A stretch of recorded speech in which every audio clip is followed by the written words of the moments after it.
Para pemirsa televisi dan juga para pendengar radio dimanapun Anda berada yang dirahmati oleh Allah SWT, syukur alhamdulillah saya Nurcita Komariah masih tetap setia menemani Anda dalam Ramadan online 1441 Hijriah langsung dari Masjid Nasional Al-Akbar Surabaya. Dan saat ini kami sudah tersambung dengan Progresif TV yang ada di Pesantren Bumi Sholawat Sidoarjo. Segera saja kita ikuti bersama ngaji online bersama pengasuh Pondok Pesantren Progresif Bumi Sholawat Al-Mukarram Bapak Kiai Haji Agus Ali Masyhuri. Selamat mengikuti.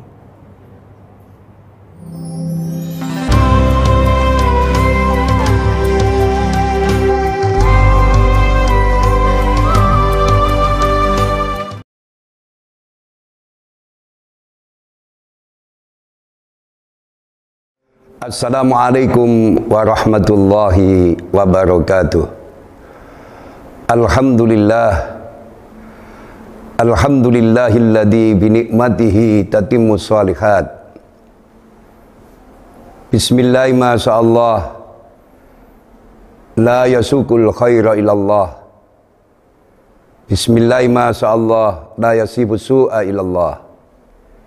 Bismillahirrahmanirrahim, masyaallah, ma kana min nikmatin fa minallah. Bismillahirrahmanirrahim, masyaallah, la haula wa la quwata illa billahil aliyyil azim. Allahumma shalli ala nuril anwar wa sirril asrar wa tiryakil aghyar wa miftahi babil yasar. Sayyidina Muhammadinil muhtar wa alihil adhar wa ashabil akhyar adada ni'amillahi wa ibdalih. Para pemirsa TV dan pendengar radio di mana saja berada,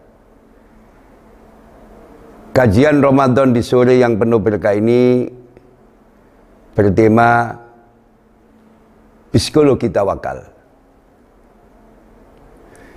Jika setiap orang memfungsikan akal dan hatinya secara objektif, niscaya kebenaran Islam tak terbantahkan.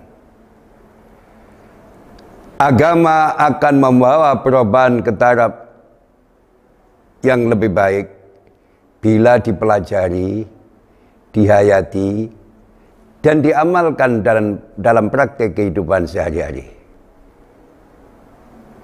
Betapa nikmat mencurahkan segala persoalan hidup kepada Allah, baik menyangkut nasib pribadi, keluarga, masyarakat, maupun bangsa dan negara. Sebab tidak ada manusia yang mampu meluruskan diri sendiri tanpa bantuan orang lain. Orang yang membantu kita pun juga penuh keterbatasan. Maka tidak ada pilihan yang paling tepat kecuali bersandar kepada Zat yang Maha Kuasa. Sejalan dengan pesan suci baginda Nabi sallallahu alaihi wasallam. An Umar bin Al-Khattab radhiyallahu anin Nabi sallallahu alaihi wasallam qala: "Lau annakum tatawakkaluna 'alallahi haqqa tawakkulihi la razaqakum kama yarzuqut tayra taghdu khimasan wa taruhu bitanan." Rawahu Ahmad. Dari Umar bin Khattab radhiyallahu anhu berkata bahwa Rasulullah sallallahu alaihi wasallam bersabda, "Sekiranya kalian benar-benar bertawakal kepada Allah Subhanahu wa taala dengan tawakal yang sebenar-benarnya, sungguh kalian akan diberi rezeki oleh Allah sebagaimana seekor burung diberi rezeki di mana ia pergi pada pagi hari dalam keadaan lapar dan pulang di sore hari dalam keadaan kenyang." Hadis ini cukup pendek, tapi makna dan cakupannya sangat luas, mengandung beberapa pelajaran berharga. Tawakal adalah jalan terindah dan teragung bagi para hamba pilihan. Bukan sembarang orang punya jiwa tawakal, tapi tawakal ditaruh oleh Allah pada orang yang dikehendakinya. Allah Subhanahu wa taala memerintahkan kepada Rasulullah sallallahu alaihi wasallam untuk bertawakal. Allah Subhanahu wa taala dan Rasulnya memerintahkan para mukmin untuk memiliki akhlak mulia ini. Sejalan dengan pesan suci Al-Quran pada surat An-Naml ayat 79, "Fatawakkal 'alallahi innaka 'alal haqqil mubin." Sebab itu bertawakallah kepada Allah, sesungguhnya kamu berada di atas kebenaran yang nyata. Allah memerintahkan kepada Rasulullah sallallahu alaihi wasallam supaya bertawakal sepenuhnya dan menyerahkan sepenuhnya urusan kepadanya. Dialah Allah yang memberi kecukupan dan memberi pertolongan untuk mengalahkan musuh-musuh agama. Karena Rasulullah sallallahu alaihi wasallam benar-benar di atas kebenaran yang nyata. Perintah Allah kepada Nabi Muhammad sallallahu alaihi wasallam supaya bertawakal kepadanya mengandung arti yang dalam. Isinya melarang Rasulullah sallallahu alaihi wasallam untuk terpengaruh, apalagi putus asa karena melihat orang-orang kafir selalu keras kepala, tidak menghiraukan, malah mencemooh seruannya. Hal ini bisa kita ketemukan pada surat An-Nisa ayat 81, "Wa tawakkal 'alallahi wa kafa billahi wakila." Dan bertawakallah kepada Allah, cukuplah Allah menjadi pelindung. Maha benar Allah dengan segala firman-Nya. Allah menyebut kata tawakal hanya untuk orang-orang dekat dengannya. Manusia pilihan, bukan sembarang manusia. Yaitu orang-orang yang mulia di sisinya dan orang-orang pilihannya. Keimanan mereka harus disertai dengan tawakal. Ketika tidak disertai tawakal, keimanan itu tidak sempurna. Orang yang tidak bertawakal cenderung memiliki keimanan yang tipis. Siapapun orangnya, apapun jabatannya, bagaimanapun kondisi sosial ekonominya, jika tidak bertawakal, bisa dipastikan keimanannya sangat tipis. Oleh karena itu kita harus meneladani kehidupan Rasulullah sallallahu alaihi wasallam, karena beliau yang mengajarkan kepada kita cara terbaik untuk yakin dan tawakal kepada Allah. Begitu juga Allah Subhanahu wa taala mencatat usaha kita dalam bertawakal kepadanya sebagai cara untuk menyatukan kita bersama Rasulullah sallallahu alaihi wasallam di surga. Para pemirsa TV dan pendengar radio di mana saja berada, definisi tawakal. Tawakal adalah menyandarkan hati kepada Allah ketika mencari maslahat atau menghindari mudarat dalam perkara duniawi dan ukhrawi. Tolong dicatat. Tawakal adalah menyandarkan diri sepenuhnya kepada Allah ketika mencari maslahat atau menghindari mudarat dalam perkara duniawi maupun ukhrawi. Mukmin yang bertawakal akan menyerahkan seluruh urusannya kepada Allah dan mewujudkan keimanannya dengan meyakini bahwa hanya Allah yang mampu memberi atau menolak sesuatu dan mendatangkan manfaat atau mara bahaya. Kalau kita hubungkan konteks kekinian tentang wabah virus corona, kita harus cerdas mensikapinya. Tidak ada yang bisa menolak bahaya. Tidak ada yang bisa mengangkat wabah ini kecuali Allah Subhanahu wa taala.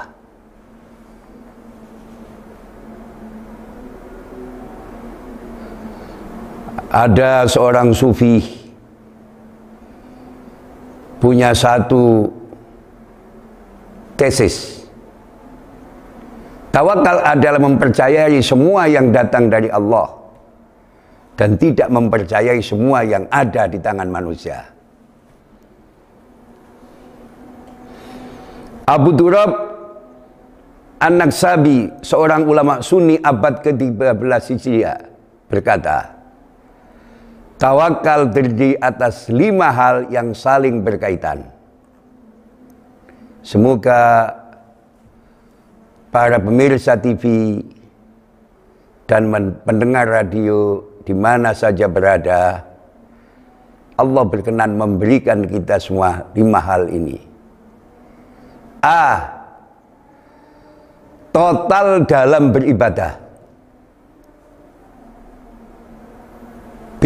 Menggantungkan hati untuk memenuhi hak Allah. C. Menenangkan diri dengan rasa serba cukup atas pemberian Allah. D. Bersyukur jika diberi. E. Bersabar jika mengalami kegagalan. Para ulama telah sepakat bahwa tawakal tidak bertentangan dengan usaha dan kerja keras dalam mewujudkan sesuatu. Bahkan tawakal belum dapat dibenarkan jika tidak didasari dengan usaha. Jadi ada seorang telah mengklaim bertawakal tetapi tidak dibarengi dengan usaha. Ia sama saja tidak bertawakal karena tawakalnya masih tidak benar. Seorang sufi kenamaan yang bernama Sahal bin Abdullah At-Tustari berkata, barang siapa yang tidak berusaha berarti telah melanggar sunnah. Dan siapa yang merusak tawakal berarti telah merusak keimanannya. Tawakal adalah cermin kepribadian mulia Rasulullah Sallallahu Alaihi Wasallam. Sedangkan usaha dan bekerja keras merupakan sunnah beliau. Saya ulangi, tawakal adalah cermin kepribadian mulia Rasulullah Sallallahu Alaihi Wasallam.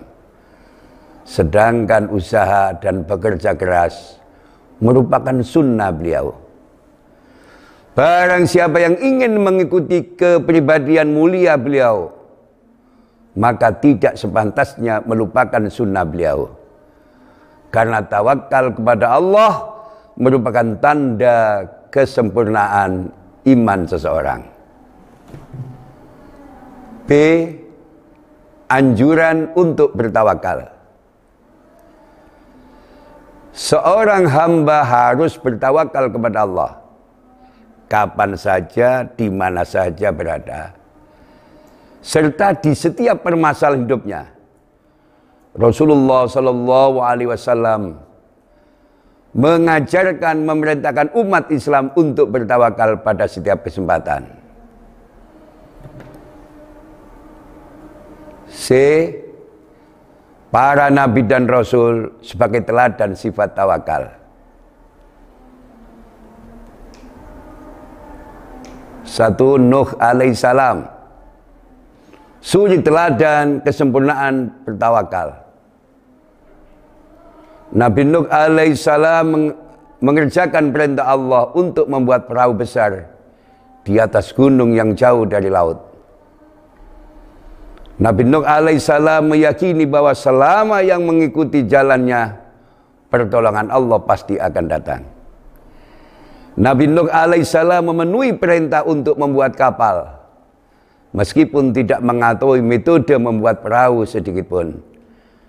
Hal ini bisa diketemukan pada surat Hud ayat 37. Wasna'il fulka bi'ayunina wa wahyina. Dan buatlah bahtera itu dengan pengawasan dan petunjuk wahyu kami. Nabi Nuh alaihissalam melaksanakan perintah Allah dengan ketawakalan yang luar biasa. Karena itu Allah mengaruniakan kemenangan sebagai buah dari ketawakalannya. Kapal Nabi Nuh alaihissalam dengan selamat berlayar di atas gelombang air bah setinggi gunung atas izin dan pertolongan Allah. 2. Ketawakalan Ibrahim alaihissalam dan Muhammad sallallahu alaihi wasallam. Di dalam Sahih Bukhari tertulis bahwa Ibnu Abbas meriwayatkan doa hasbunallah wa ni'mal wakil. Cukuplah Allah menjadi penolong bagi kami dan Dia sebaik-baik pelindung. Diucapkan oleh Nabi Ibrahim alaihissalam ketika dia dilemparkan dalam api. Kalimat ini juga dikatakan oleh Nabi Muhammad sallallahu alaihi wasallam ketika mereka berkata, alladzina qala lahumun nasu innan nasa qad jama'u lakum fakhshawhum fazadahum imanan wa qalu hasbunallahu wa ni'mal wakil. Beliau Ibnu Abbas radhiyallahu an juga berkata, ucapan Nabi Ibrahim yang terakhir sebelum ia dilemparkan ke dalam api yang berkobar adalah hasbunallah wa ni'mal wakil. 3. Meneladani ketawakalan Siti Hajar. Siti Hajar adalah salah satu istri Ibrahim alaihissalam yang tingkat ketawakalannya kepada Allah sangat tinggi. Kisah ketawakalan Siti Hajar bermula dari perintah Allah kepada Nabi Ibrahim alaihissalam untuk membawa Siti Hajar dan anaknya Nabi Ismail untuk ditinggalkan di Mekah. Nabi Ibrahim alaihissalam pun melaksanakan perintah Allah dan meninggalkan mereka berdua di padang pasir yang sepi. Pada saat itu belum ada satu orang pun yang menetap di tanah tersebut. Nabi Ibrahim hanya meninggalkan untuk mereka makanan dan air ala kadarnya. Untuk menguji Ibrahim, Allah memerintahkannya untuk membawa Ismail dan Siti Hajar ke lembah Bakkah yang gersang. Sesampainya di sana, ketiganya berhenti di bawah batu besar di bala yang kini menjadi Masjidil Haram di Mekah. Tepatnya kini di atas sumur Zam-Zam. Ketika itu Mekah belum berpenghuni dan tidak ada mata air pun. Setelah beristirahat secukupnya dengan berat, Nabi Ibrahim alaihissalam pergi meninggalkan anak dan istrinya di bawah batu besar di lembah Bakkah dengan perbekalan makanan dan air yang tersisa. Melihat suaminya beranjak pergi tanpa berkata apapun membuat Siti Hajar bertanya-tanya. Sambil menggendong Ismail, dia mengikuti suaminya. Saya berkata, wahai Ibrahim, hendak pergi kemana engkau dan kenapa engkau meninggalkan kami di lembah yang tidak berpenghuni ini? Dia menanyakan itu berulang-ulang, tapi Ibrahim terus berjalan tanpa menoleh sedikit pun. Kemudian Siti Hajar bertanya lagi, apakah Allah memerintahmu? Ibrahim pun membenarkannya. Siti Hajar berkata lagi, jika benar Allah yang memerintahkanmu, tentu Allah tidak akan menyia-nyiakan kami. Ibrahim terus berjalan meninggalkan Siti Hajar di lembah itu dengan rasa sedih. Sesampainya di Sania, Ibrahim menghadapkan wajahnya ke Baitul Haram lalu berdoa, Rabbana inni askantu min dzurriyyati biwadin ghairi dzi zar'in inda baitikal muharram. Rabbana liyuqimus shalah waj'al af'idatan minan nasi tahwi ilaihim warzuqhum minats tsamarati la'allahum yashkurun. Ya Tuhan kami, sesungguhnya aku telah menempatkan sebagian keturunanku di lembah yang tidak mempunyai tanaman-tanaman di dekat rumah Engkau yang dihormati. Ya Tuhan kami, agar mereka mendirikan sholat, maka jadikanlah hati sebagian manusia cenderung kepada mereka, dan beri rezekilah mereka dari buah-buahan, mudah-mudahan mereka bersyukur. Setelah mendapat jawaban dari Ibrahim, Siti Hajar segera kembali ke tempat semula. Lama-kelamaan persediaan bekal dan air pun habis, hingga dia dan Ismail kehausan. Rasa ibanya muncul melihat Ismail yang terus-menerus menangis karena kehausan. Siti Hajar pun segera pergi mencari air di sekitar tempatnya bermukim bersama Ismail. Sofa adalah bukit terdekat dilihatnya. Dia pun pergi ke bukit Sofa dengan harapan bisa mendapat air di sana atau bertemu dengan seseorang. Hasilnya nihil. Siti Hajar segera berlari-lari kecil menuju puncak bukit Marwah, tetapi hasilnya juga nihil.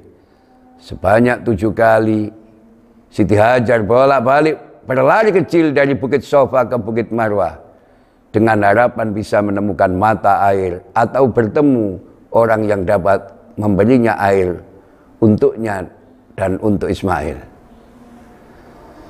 Ketika Siti Hajar telah sampai di bukit Marwah, ia mendengar suara tangisan Ismail yang semakin keras, sehingga ia kembali ke tempat Ismail berada. Ia membujuk Ismail untuk menghentikan tangisnya. Tiba-tiba Siti Hajar melihat tanah yang basah akibat tendangan kaki Ismail yang digerakkan oleh malaikat Jibril. Melihat tanah yang basah tersebut, dengan segera Siti Hajar menggali tanah yang basah tersebut dengan kedua tangannya sambil mengatakan Zam-zam, Zam-zam, yang berarti mengalir terus-menerus. Tentang hal ini Rasulullah sallallahu alaihi wasallam bersabda, rahimallahu umma Ismail lau tarakat Zam-zam au qal lau lam taghrif minal ma'i lakanat Zam-zam aina mu'inan. Tentang hal ini Rasulullah sallallahu alaihi wasallam bersabda, rahimallahu umma Ismail lau tarakat Zam-zam au qala lau lam taghrif minal ma' lakanat Zam-zam ainan mu'inan. Semoga Allah merahmati ibunda Ismail. Jika saja ia meninggalkan Zam-zam, atau Nabi bersabda, seandainya saja ia tidak menciduk air, maka Zam-zam hanya akan menjadi air mata yang mengalir di atas permukaan bumi, tidak menjadi sumur. Rawahu Abu Dawud. Para pemirsa TV dan pendengar radio di mana saja berada, semoga Allah berkenan menjadikan kita orang yang istiqomah dalam iman, istiqomah dalam tauhid, istiqomah dalam ketaatan. Yakinlah, barang siapa yang bertawakal kepada Allah, Allah akan senantiasa memberikan jalan keluar dan akan menjadi pemenang kehidupan. Kokoh spiritual, mapan intelektual. Jayalah bangsaku, jayalah negeriku. Bismillahirrahmanirrahim. Alhamdulillahirabbil alamin.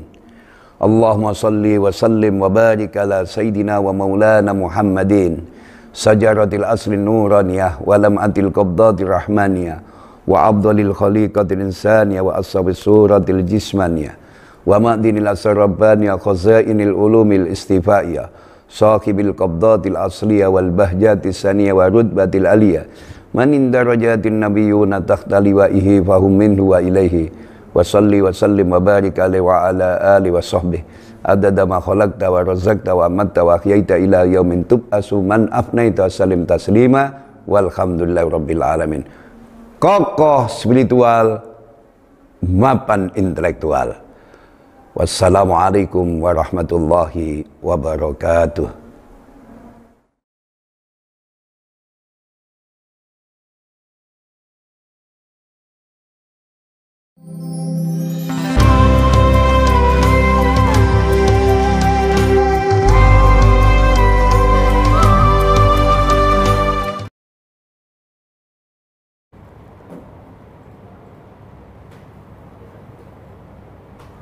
Alhamdulillah para pemirsa televisi dan juga para pendengar radio dimanapun Anda berada yang dirahmati oleh Allah Subhanahu wa Ta'ala. Selesai sudah kita menyimak dan mendengarkan ngaji online bersama Al-Mukarram Bapak Kiai Haji Agus Ali Masyhuri dari Progresif TV Bumi Selawat Sidoarjo. Akhirnya saya Cita Helmi undur diri. Terima kasih atas perhatian Anda. Kita kembali bertemu esok. Mudah-mudahan dalam keadaan yang jauh lebih berkah, jauh lebih baik. Allahumma fiqh ila aqwamit thariq. Assalamualaikum warahmatullahi wabarakatuh.